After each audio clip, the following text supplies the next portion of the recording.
மணி செய்திகளை வழங்குவதற்காக நான் சிவரஞ்சனி. முதலில் தலைப்புச் செய்திகளை பார்க்கலாம். அண்ணா பல்கலைக்கழக மாணவி வன்கொடுமை வழக்கில் நடைபாதை பிரியாணி கடை வியாபாரி கைது. கோட்டூர்புரத்தைச் சேர்ந்த ஞானசேகரன் என்பவரை கைது செய்து காவல்துறை விசாரணை.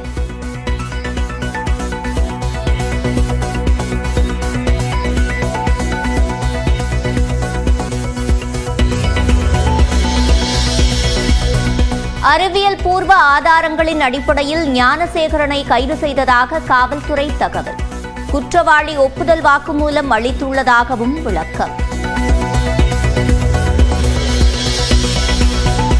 அண்ணா பல்கலைக்கழகம் அருகே நடைபாதையில் பிரியாணி விற்பனை செய்து வந்த ஞானசேகரன் தொடர் குற்றங்களில் ஈடுபட்டாரா என காவல்துறை விசாரணை. மாணவியின் பாலியல் சீண்டல் புகார் மீது பல்கலையின் உள்புகார் குழு விசாரணை நடத்தி வருவதாக அண்ணா பல்கலைக்கழக பதிவாளர் விளக்கம். காவல்துறையினரின் விசாரணைக்கு முழு ஒத்துழைப்பு அளித்து வருவதாகவும் தகவல். அண்ணா பல்கலைக்கழக நுழைவு வாயிலில் எஸ்எஃப்ஐ அமைப்பினர் போராட்டம். காவல்துறையினர் விசாரணையை முறையாக நடத்திட வலியுறுத்தல்.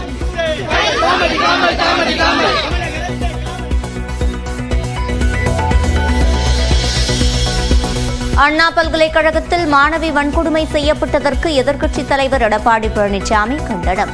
பொறியியல் கல்வி தலைமை நிறுவன வளாகத்திலேயே பெண்களுக்கு பாதுகாப்பு இல்லை என அண்ணாமலை அறிக்கை.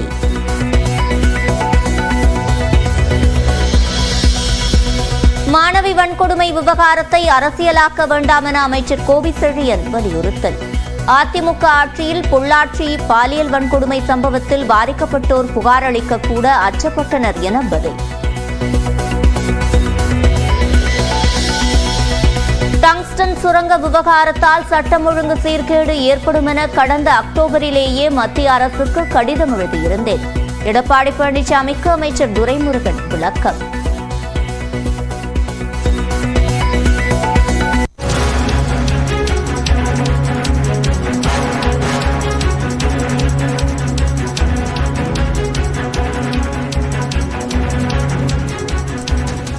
அண்மை செய்தியை பார்த்து வருகிறோம். மாணவி வன்கொடுமை வழக்கில் கைதானவர் பற்றி பகீர் தகவல் வெளியாகியுள்ளது. போலீஸ் என கூறி மாணவிகளிடம் பாலியல் சீண்டலில் ஈடுபட்டதாக தற்போது தகவல் வெளியாகியுள்ளது. அண்ணா பல்கலைக்கழக மாணவி வன்கொடுமை வழக்கில் கைதான பிரியாணி கடை வியாபாரி ஞானசேகரன் பற்றிய பகீர் தகவல் வெளியாகியுள்ளது. இவர் மீது ஏற்கனவே திருட்டு மற்றும் வழிப்பறி வழக்குகள் இருந்துள்ளன.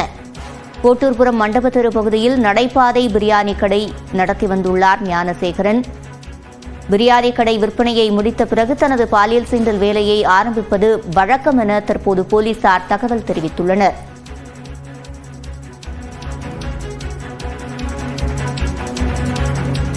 கூடுதல் விவரங்களை செய்தியாளர் கோகுலிடம் கேட்கலாம். கோகுல், முழுமையான விவரங்கள்.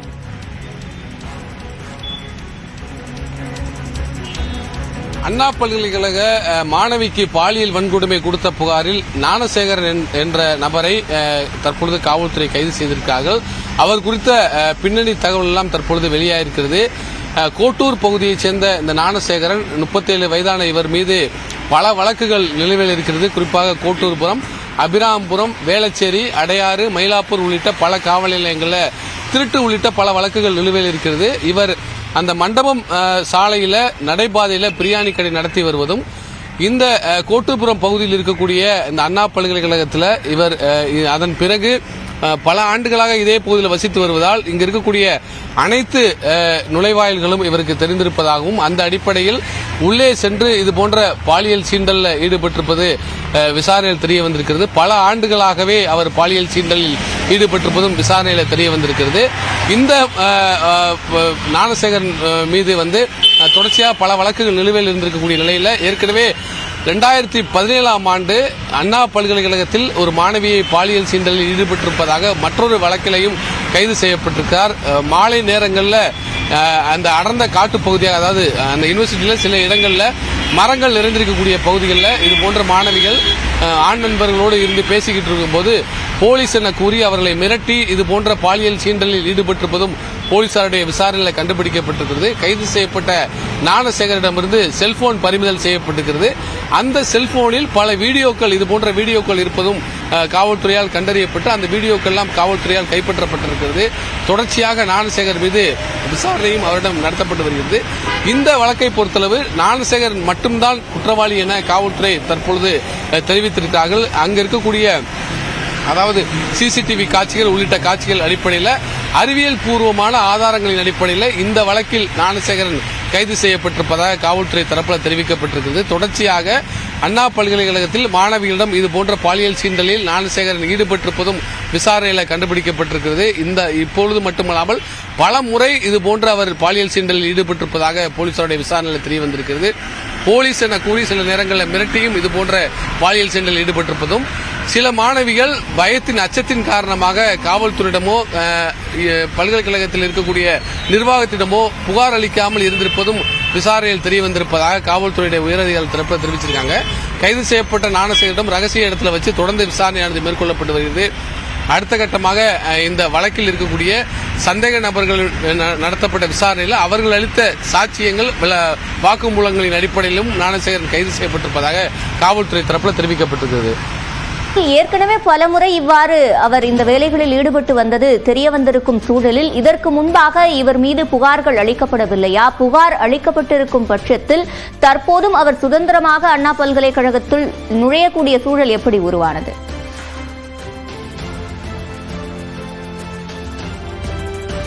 2016ஆம் ஆண்டோ 17ஆம் ஆண்டோ ஏற்கனவே அவர் கைது செய்யப்பட்டிருப்பதாக காவல்துறை தரப்பில் தெரிவிக்கப்பட்டிருக்கிறது. ஏற்கனவே அண்ணா பல்கலைக்கழக வளாகத்துக்குள்ளே இது போன்ற பாலியல் சீண்டலில் ஈடுபட்டு அங்கு காம்பவுண்ட், அதாவது சுற்றுச்சுவர் ஏறி குதித்து தப்பி ஓடிய போது அங்க இருக்கக்கூடியவர்கள் மடக்கி பிடித்து காவல்துறையிடம் அப்போது ஒப்படைத்திருப்பதாகவும் அப்போது அவர் கைது செய்யப்பட்டிருப்பதாகவும் தகவல் வெளியாயிருக்கிறது.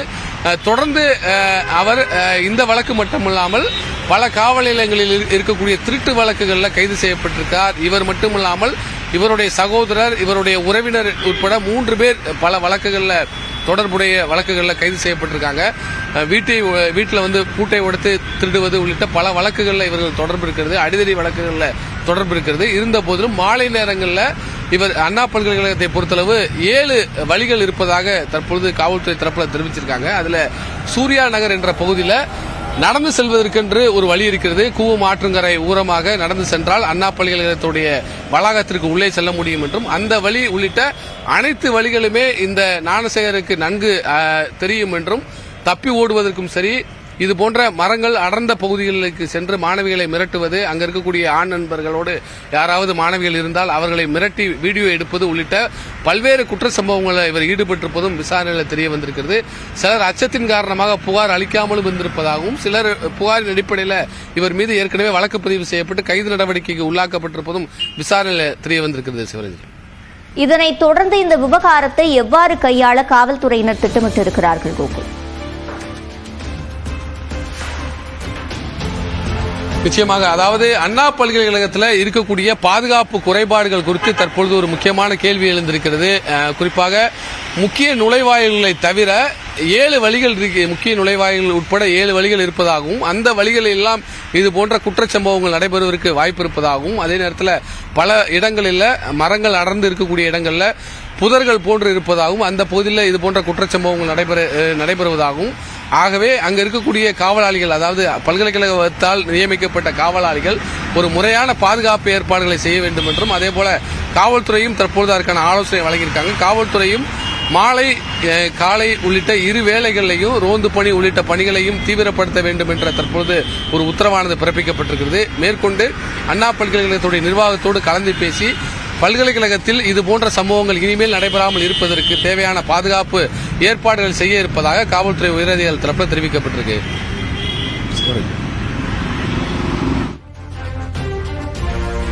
கோகுல், இதுபோன்ற பாதுகாப்பு நடவடிக்கைகள் இனி எடுக்கப்படும் என்று பல்கலைக்கழகம் தரப்பில் தெரிவிக்கப்பட்டிருக்கிறது. இதற்கு முன்பாக நடந்த இதுபோன்ற விவகாரங்களை பல்கலைக்கழகம் எவ்வாறு கையாண்டது? அப்போது எடுத்த நடவடிக்கைகள் என்ன?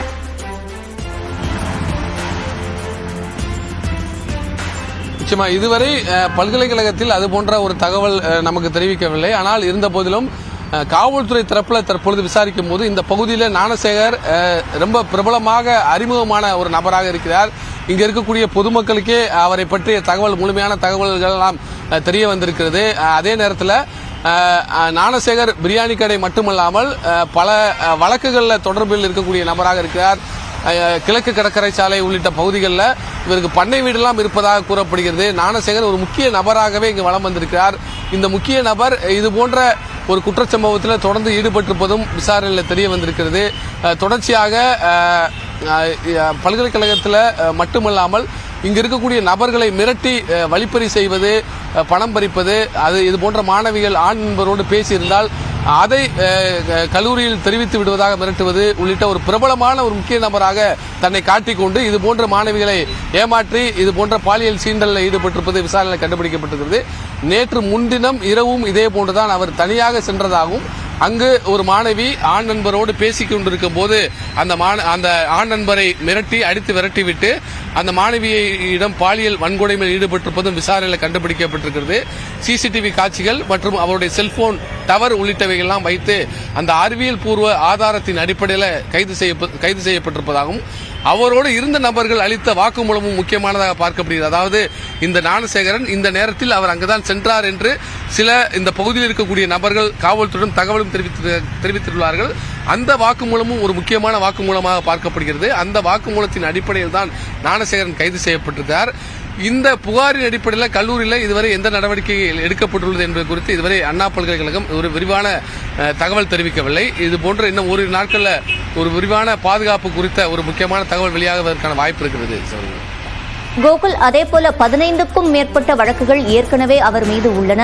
அது மட்டுமல்லாமல் தற்போதும் இவ்வாறான நடவடிக்கையில் ஈடுபட்டிருக்கிறார். இவருக்கு கடுமையான தண்டனை கிடைக்கக்கூடிய வகையில் நடவடிக்கைகள் எடுக்கப்படுமா? நிச்சயமாக இப்ப பதிவு செய்யப்பட்ட வழக்கு குறிப்பாக பாலியல் வன்கொடுமை செய்த அதிக தண்டனை கிடைக்கக்கூடிய பிரிவின் கீழ் தான் வழக்கு பதிவு செய்யப்பட்டிருக்கிறது. கோட்டூர்புரம் அனைத்து மகளிர் காவல் நிலையத்தில் 5 பிரிவின் கீழ் இந்த வழக்கானது பதிவு செய்யப்பட்டிருக்கக்கூடிய நிலையில இந்த வழக்கை பொறுத்தளவு அதிகபட்ச தண்டனை கிடைப்பதற்கான வாய்ப்பு இருப்பதாக காவல்துறை தரப்பில் தெரிவிக்கப்பட்டிருக்கிறது. குறிப்பாக 63 என்ற பிரிவு, 64(1) என்ற பிஎன்எஸ் சட்ட பிரிவின் கீழ், அதேபோல 75(1)(2)(3) என்ற 5 பிரிவின் கீழ் இந்த வழக்கானது பதிவு செய்யப்பட்டிருக்கிறது. அதிகபட்சமாக பாலியல் வன்கொடுமை செய்தால் எந்த மாதிரியான அதிகபட்ச தண்டனை கிடைக்குமோ அந்த பிரிவின் கீழ் வழக்கு பதிவு செய்யப்பட்டிருப்பதாக காவல்துறை தரப்பில் தெரிவிக்கப்பட்டிருக்கிறது. ஞானசேகரனிடமும் தொடர்ந்து வாக்குமூலங்கள் பெறப்பட்டு வருகின்றன. ரகசிய இடத்துல தொடர்ந்து இந்த வழக்கு குறித்து விசாரணையானது மேற்கொள்ளப்பட்டு வருகிறது. அடுத்த கட்டமாக இந்த வழக்கில் ஞானசேகரனோடு யாராவது தொடர்பில் உள்ளார்களா என்ற கோணத்திலையும் காவல்துறை விசாரணை மேற்கொண்டு வர்றாங்க. நேற்று மாலை புகார் அளிக்கப்பட்ட நிலையில இந்த அறிவியல் பூர்வ ஆதாரத்தின் அடிப்படையிலும் இங்க இருக்கக்கூடிய பகுதி மக்கள் அளித்த வாக்குமூலத்தின் அடிப்படையிலும் கல்லூரியில் பார்த்த அந்த மாணவிகள் அளித்த தகவலின் அடிப்படையிலும் ஞானசேகர் கைது செய்யப்பட்டிருக்கார். தொடர்ச்சியாக ஞானசேகரன் இன்று இரவு நீதிமன்றத்தில் ஆஜர்படுத்தப்பட்டு சிறையில் அடைப்பதற்கு வாய்ப்பு இருப்பதாக காவல்துறை தரப்பில் தெரிவிக்கப்பட்டிருக்கு. இதற்கு முன்பாக இவரால் பாதிக்கப்பட்டவர்கள் இவர் மீது தற்போது முன்வந்து புகார் அளிப்பதற்கான வாய்ப்புகள் உள்ளதா?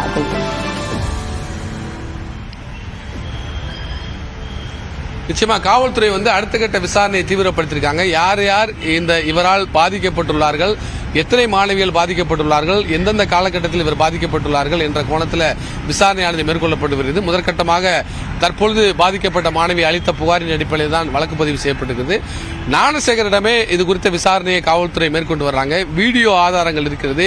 அந்த வீடியோவில் இருக்கக்கூடிய மாணவிகளுடைய அடையாளங்கள்லாம் காவல்துறையால் விசாரணை மேற்கொள்ளப்பட்டு வருகிறது. அந்த மாணவிகள் கடந்த காலத்தில் கல்லூரியிலிருந்து படித்துவிட்டு வெளியேறிய சில மாணவிகள் கூட இருக்கலாம் என்ற அடிப்படையில் தகவல் எல்லாம் கிடைக்கப்பட்டிருக்கிறது. அவர்களுடைய விவரங்களை எல்லாம் சேகரித்து அடுத்த கட்டமாக விசாரணையை தீவிரப்படுத்தி இந்த வழக்கோடு மட்டுமல்லாமல் அடுத்தடுத்த புகாரின் அடிப்படையில் வழக்கு பதிவு செய்வதற்கும் அதே நேரத்தில் கல்லூரியில் இருக்கக்கூடிய இந்த குழுவில் ஏற்கனவே ஏதாவது புகார் இருந்திருந்தால் அந்த புகாரின் அடிப்படையில் காவல்துறையில் மீண்டும் ஒரு புகாரை பெற்றுக்கொண்டு வழக்கு பதிவு செய்வதற்கான வாய்ப்பு இருப்பதாக காவல்துறை தரப்பில் தெரிவிச்சிருக்காங்க. இந்த ஞானசேகரை பொறுத்தளவு இந்த கோட்டூர் பகுதியில் ஒரு முக்கியமான பிரபலமான நபராக இருந்து வருகிறார். பல திருட்டு வழக்குகளில் தொடர்பு இருக்கக்கூடிய இந்த நபர் இங்கு இருக்கக்கூடிய பகுதி மக்கள்கிட்ட ஒரு பரிச்சயமான நபராக இருக்கிறார். இவர் வழக்கம் போல இந்த அண்ணா யூனிவர்சிட்டிக்கு உள்ளே கோகுல், நீங்க இணைப்பிலேயே காத்திருங்க. தற்போது இந்த சம்பவம் நடைபெற்ற இடத்திற்கு அருகே நமது செய்தியாளர் ரகுவரன் இருக்கிறார். அவரிடம் கூடுதல் தகவல்களை கேட்டு பெறலாம். ரகுவரன், அங்கு அண்ணா பல்கலைக்கழக வளாகத்திற்குள் நுழைவதற்கான நுழைவாயில் என்பது எவ்வாறு அமைந்திருக்கிறது? இது குறித்த விவரங்கள்.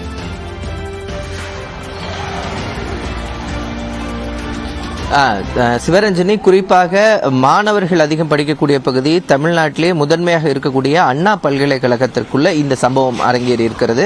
அப்பனா இதுல பாதுகாப்பு குறைபாடுகள், பல்கலைக்கழகத்து எடுத்திருக்கக்கூடிய பாதுகாப்பு நடவடிக்கைகள் ஒரு கேள்விக்குறியா இருக்கிறது அப்படின்றதான் நம்ம பார்க்க முடிகிறது. ஏன்னா ஒரு 7 நுழைவாயில்கள் கொண்ட இந்த அண்ணா பல்கலைக்கழகத்துக்குள்ள எங்க பார்த்தாலும் செக்யூரிட்டி பாதுகாப்பு இருக்கும், யாருமே வெளியாட்கள் நுழைய முடியாது. அப்படி இருக்கும்போது இந்த ஞானசேகரன் அப்படின்னு சொல்லக்கூடிய நபர் ஒரு பாலியல் வன்கொடுமை செய்யக்கூடிய அளவிற்கு அந்த இடத்துல அவருக்கு துணிச்சல் வந்திருக்குன்னா அவர் எது போன்ற அந்த இடத்துல இன்ஃப்ளூயன்ஸ் ஆயிருக்காருன்றத ஒரு பிரதானமா நம்ம பார்க்க வேண்டிய சூழலா தான் இருக்குது. இந்த ஞானசேகரன் அப்படின்றவர் இந்த கோட்டூர்புரம் அண்ணா பல்கலைக்கழகத்தை சுற்றி இருக்கக்கூடிய பகுதியில் தான் அவர் வசிச்சிட்டு இருக்கிறாரு. அந்த பகுதியில் அவர் பிரியாணி கடை வச்சிருக்கிறார். சிறு வயதிலிருந்தே இந்த பகுதியில் அவர் இருக்கிறதுனால இந்த பல்கலைக்கழகத்துக்குள்ள எப்படி ஈஸியா நுழைய முடியும், ஈஸியா அந்த செவர்கள், ஏன்னா பெரிய செவர் தான், எல்லாமே பாத்தீங்கன்னா 10 அடிக்கு மேல உள்ள காம்பவுண்ட் செவர் தான் போடப்பட்டிருக்கு. அப்படி இருக்கக்கூடிய சூழ்நிலையில அவர் எப்படி அந்த பல்கலைக்கழகத்துக்கு உள்ள நுழைந்தார் அப்படின்னா காவல்துறை விசாரணையில தெரிய வந்திருக்கிறது. நீங்க தற்போது இந்த பார்க்கலாம், சூர்யா நகர் அப்படின்னு சொல்லிட்டு இந்த ஒரு பாதை போகுது. இதை பார்த்தீங்கன்னா நான் சென்றுட்டு இருக்க பாதை ஆள் நடமாட்டம் இல்லாத ஒரு பாதையாக தான் இருக்கும். இந்த பாதையின் வழியாக தான் இது இந்த காம்பவுண்ட் செவர் அவருக்கு ஈஸியா இருந்திருக்கு போயிட்டு வரத்துக்கு. அவர் ஏன்னா அவர் இதே பகுதிவாசி அப்படின்றதுனால அவருக்கு எளிமையா இருக்கிறதுனால இந்த பகுதி வழியா செவர் ஏறி குதிச்சு ஈஸியா அவர் இந்த பல்கலைக்கழகத்தில் உள்ள அவர் நுழைஞ்சிருக்கிறாரு. அடிக்கடி இந்த பல்கலைக்கழகத்திற்கு உள்ளேயே அவர் இப்படிதான் சென்றிருக்காரு அப்படின்னு சொல்லிட்டு காவல்துறை விசாரணையில தெரிய வந்திருக்கிறது. குறிப்பாக அங்க ஏன்னா அண்ணா பல்கலைக்கழக வளாகத்தில் நிறைய லேப் இருக்கு. மேற்படிப்பு படிக்கக்கூடிய மாணவர்கள் இரவு நேரம் முழுவதுமே அந்த லேப்ல அவங்க பணியாற்றுவதற்கான வேலைகள் இருக்கிறது. அதுவும் இல்லாம அவங்க கல்வி சார்ந்த விஷயங்களுக்காகவும் தொடர்ந்து அந்த பல்கலைக்கழக வளாகத்திலே அவங்க இருப்பதற்கான வாய்ப்பு இருக்கிறதுனால அந்த மாணவிகளை நான் காவல்துறை சார்ந்தவன் அப்படின்னு சொல்லிட்டு அச்சுறுத்தி அவர் இது போன்ற பல விஷயங்கள் அவர் ஈடுபட்டிருப்பது தெரிய வந்திருக்கிறது. நீங்க பார்க்கலாம், எந்த போன்ற ஒரு ஆள் நடமாட்டம் இல்லாத பகுதியாக இருக்கிறது. இந்த பகுதிக்கு அருகே அங்க பாத்தீங்கன்னா கூவம் நதி கரை ஓரமாகவும் இருக்கிறது. அதனால மிகவும் ஒரு ஒதுக்கப்பட்ட பகுதியாக இருக்கிறதுனால இதன் வழியாக அவர் எளிதாக அண்ணா பல்கலைக்கழகத்திற்குள்ள உள்ள நுழைஞ்சிட முடியும். இப்ப கூட நீங்க பாத்தீங்கன்னா நம்ம எல்லாம் அண்ணா பல்கலைக்கழகத்துக்கு உள்ள போக முடியாத சூழல்ல போலீஸ் பாதுகாப்போடு இருக்கக்கூடிய சூழ்நிலையிலையும் இந்த பகுதியெல்லாம் பாத்தீங்கன்னா ஒரு ஆள் நடமாட்டம் இல்லாம எளிமையா அந்த வளாகத்துக்குள்ள நுழையணும் அப்படின்ற எண்ணத்தோட செல்பவர்கள் கண்டிப்பா உள்ள நுழைஞ்சிட முடியும் அப்படின்ற ஒரு சூழ்நிலையில தான் இந்த பகுதி இருக்கிறது. இதன் வழியாக தான் அவர் அடிக்கடி இது போன்ற செயல்களில் ஈடுபட்டிருக்கிறார் என்று சொல்லப்படுகிறது. இருந்தாலும் வேறு யாரும் இது போன்ற பாதிப்புகள் ஞானசேகரனால் பாதிக்கப்பட்டிருக்கிறார்களா என்பது தொடர்பான விசாரணையும் போலீசார் எடுத்து வராங்க. குறிப்பா அண்ணா பல்கலைக்கழகத்தை பொறுத்த வரைக்கும் பாத்தீங்கன்னா முழுவதுமாக சிசிடிவி கேமரா பொருத்தப்பட்டு பாதுகாப்பு இருக்கிறது. அந்த கண்ட்ரோல் மையங்கள்லாம் இதை கண்காணிக்கலையா, ஒரு வெளிநபர் எப்படி போறாரு, அவர் 37 வயது மதிக்கத்தக்கவர், அடிக்கடி வந்துட்டு போறாரு, அவரை கண்காணிக்கலையா போன்ற கேள்விகளும் இதுல எழதான் செய்கிறது. சிவரஞ்சனி, ரகுவரன், இந்த நபர் அங்கு மிகவும் பழக்கப்பட்ட ஒரு நபராக இருக்கிறார். அந்த ஏரியாவுக்கு குறிப்பாக இளம் வயதிலிருந்தே அங்கு வரக்கூடிய ஒரு நபராக இருக்கிறார் என்று குறிப்பிட்டிருந்தீர்கள். அங்கு அருகில் வசிக்கக்கூடிய மக்கள் இவரை பற்றி என்ன கூறுகிறார்கள்?